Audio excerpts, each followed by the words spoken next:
వరంగల్ జిల్లాలో రైతు ముంగిట్లో శాస్త్రవేత్తల పేరుతో అన్నదాతల అవగాహన కార్యక్రమం ప్రారంభమైంది.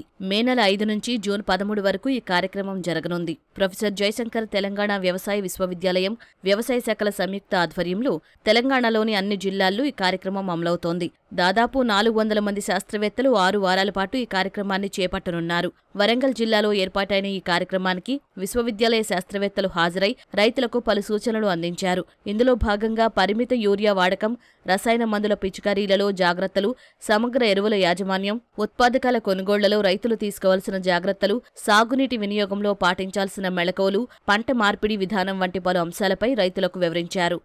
వ్యవసాయం లాభసాటిగా ఉండడం కొరకు ప్రొఫెసర్ జయశంకర్ తెలంగాణ రాష్ట్ర వ్యవసాయ విశ్వవిద్యాలయం రైతు ముంగిట్లో శాస్త్రవేత్తలు కార్యక్రమాన్ని మే 5 నుంచి జూన్ 13 వరకు అంటే 6 వారాల పాటు తెలంగాణ రాష్ట్రం అన్ని గ్రామాల లోపల జయశంకర్ వ్యవసాయ విశ్వవిద్యాలయం ఉన్నటువంటి సుమారు 400 పైన ఉన్నటువంటి శాస్త్రవేత్తలు అన్ని బృందాలుగా ఏర్పడి ప్రతి వారంలో ఒక విలేజ్ని సందర్శించి అక్కడ ఉన్నటువంటి రైతాంగానికి ముఖ్యంగా వ్యవసాయంలో జరుగుతున్నటువంటి కొన్ని పొరపాట్లను వాళ్ళకి తెలియజేయడం, మరియు కొన్ని విషయాలను ఎట్లా చేసుకుంటే రైతులకు మరింత లాభం వస్తున్నటువంటి విషయాలను తెలియజేసి వాటిపైన అవగాహన కల్పించేందుకు కాను రైతు ముంగిట్లో శాస్త్రవేత్తలు అనేటువంటి కార్యక్రమం జరుగుతోంది. అందులో ముఖ్యంగా మధ్య తెలంగాణ మండలం లోపల అంటే పాత, ఖమ్మం, మెదక్, వరంగల్ ప్రస్తుతం ఉన్నటువంటి 10 జిల్లాల లోపల ఉన్నటువంటి శాస్త్రవేత్తలందరూ కూడా అంటే ఇటు పరిశోధనా స్థానంలో కానీ, వ్యవసాయ కళాశాలలో కానీ, మరియు ఏరువాక కేంద్రం మరియు కృషి విజ్ఞాన కేంద్రం ఉన్నటువంటి శాస్త్రవేత్తలందరూ కూడా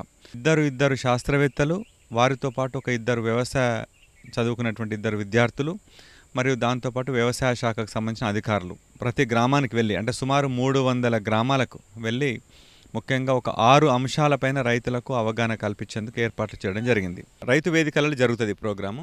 ఎక్కడెక్కడైతే రైతు వేదికలు లేవో అక్కడ స్కూల్స్లలో కానీ లేకపోతే అక్కడ గ్రామాల్లో ఉన్నటువంటి ఇతర ప్రాంతాలు చేస్తాం. టెక్నాలజీస్ కూడా అంటే మనకు ముఖ్యంగా రైతులకు మనం తెలిసినవి చెప్పడం కాదు, రైతులకు కూడా కొన్ని సమస్యలు ఉంటాయి వాళ్ళకి.